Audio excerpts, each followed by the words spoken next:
ओडिशा कृषि उद्योगिता प्रोत्साहन योजना रे 30 जिल्लार शताधिक छात्र छात्री को नहीं पिपिली कलिंग छतु उत्पादन और प्रशिक्षण केन्द्र रे एक प्रशिक्षण शिविर अनुष्ठित हो जाइछि। कलिंग छतु उत्पादन और प्रशिक्षण केन्द्रर प्रशिक्षक संतोष कुमार मिश्र एथिरे अंशग्रहण करिथिबा छात्र छात्री माननकु छतु किभଳି करिबा, छतु मंजी तैयारी, मार्केटिंग और सरकारक विभिन्न सुविधा सुजोग संपर्क रे अवगत कराई छतु चाष संपर्क रे प्रशिक्षण देइथिले। आपिकलर ट्रेनी संयोजक देवाशीष दीक्षित एही शिविर को परिचालना करिथिबा बेले एथिरे अंशग्रहण करिथिबा छात्र छात्री नूतन ज्ञान कौशल पई बेस उत्साहित थिले। ब्यूरो रिपोर्ट दी रूरल न्यूज ओडिया।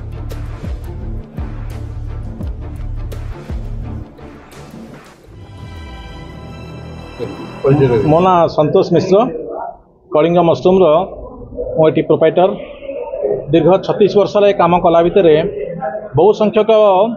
एंटरप्रेनर जो मैंने उद्योगी हो चाहते से कॉलेज पिला आसुँच जो मैंने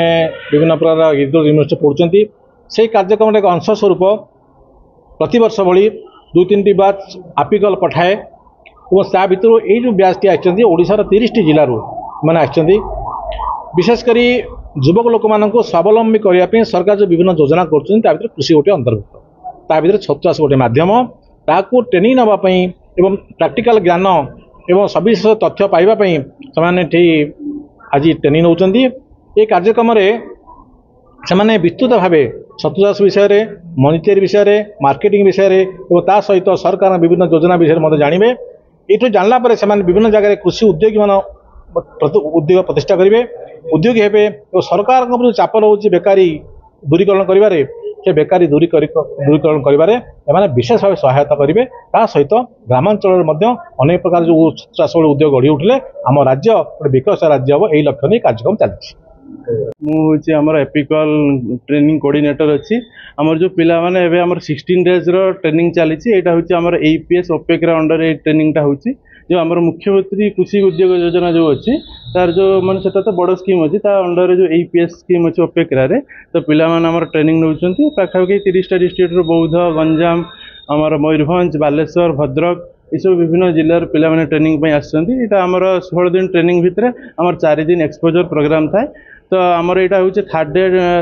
तृतीय दिन जोटि कि आम एक्सपोजर आमर संतोष मिश्र तांकर जो कलिंग मशरूम फार्म को तो आम पिला माने कौन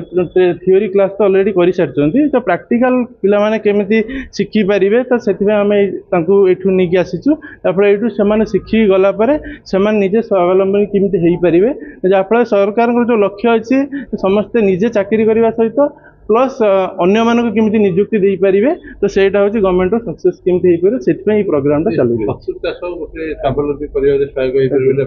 आज्ञा आज्ञा निहाती डेफिनेटली यहाँ हूँ पिला माने शिखला पर समस्ते किसी ना किसी छतु चाष करूँ किंतु प्रॉपर नॉलेज पाखे ना टेक्निकल नॉलेज आम पिला माने यहाँ ट्रेनिंग नौ जहाँफल से आगामी भविष्य में काम साहाय्य कर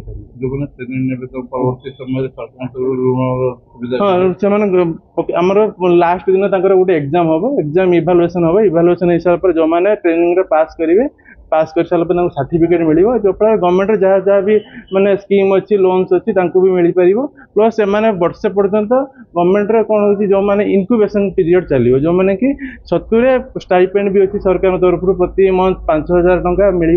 तो सेटा मुझे भावी पिला बहुत सहायक हम लाभदायक हम। मो ना हूँ मानिनी दास मु जाजपुर जिलार जाजपुर ब्लॉक रू आसी ग्राम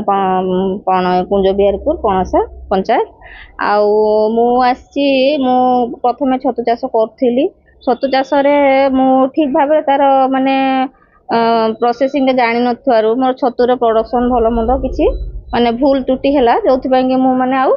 आगो बढ़ी पारि ना जो सरकार जो स्कीमटा आसला से स्कीम मध्यम मुझे आसली एग्जाम देगी आसली ये आसला मुला ट्रेनिंग क्लास थ्योरी सरला प्रैक्टिकल क्लास को आसली प्रैक्टिकल रे आमर यहाँ 3 नंबर आम आसू संतोष मिश्र जी कहला आगुरी फार्म को आसमें ये आसिक आम छतुर आहरी कि माने नुआ नुआ जिनस माने तार केमती नुआ कि ये पार माने तार प्रोडक्शन अधिक हो पार कम समय केमती आम गोटे कि गोटे भल ये कर भावुचे यही मध्यमटा बोधे आम जिते सब आम पिला सब आसचु ସେ ଛତୁ ପାଇଁ ଆମ ପାଇଁ ବହୁତ ଲାଭଦାୟକ ହବ ବା ଆମର ବି ମାନେ ସେଟା କ'ଣ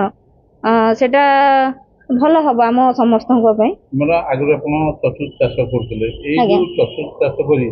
ପିଲାମାନେ ତାଙ୍କର ଭବିଷ୍ୟତ ଗଢ଼ିପାରିବେ କି? ହଁ ହଁ ନିଶ୍ଚୟ ଗଢ଼ିପାରିବେ। ଏତିକି ମାନେ ଆଜିକାଲି କ'ଣ ପିଲାମାନଙ୍କ ଚିନ୍ତାଧାରା ଗୁଡ଼ାକ ମାନେ ବହୁତ ଅଲଗା ଟାଇପ୍ର ହେଇଯାଉଛି। ସେମାନେ ଭାବୁଛନ୍ତି ନା ସେଠୁ କିଛି ମିଳିବନି, ସେଟା ବହୁତ ମାନେ ବହୁତ ପରିଶ୍ରମ କରିବାକୁ ପଡ଼ିବ। କିନ୍ତୁ ଆମେ ଯେତେ ଦିନ ଏବେ କ୍ଲାସ୍ କଲୁଣି ସେଥିରେ ଜଣାପଡ଼ୁଛି ଯେ ମାନେ ଖୁବ୍ କମ୍ ଇନଭେଷ୍ଟମେଣ୍ଟ, କମ୍ ସମୟରେ ଆମେ କ'ଣ ଆମେ ହଉଛୁ ଗୃହିଣୀ ମାନେ ବି ଘରେ ଥାଇକି କେମିତି ଆମେ ତାକୁ ମାନେ ଇଏ କରିପାରିବୁ, ସେଇଟା ହଉଛି ଆମ ପାଇଁ ବହୁତ ବଡ଼ ପ୍ରଶ୍ନ।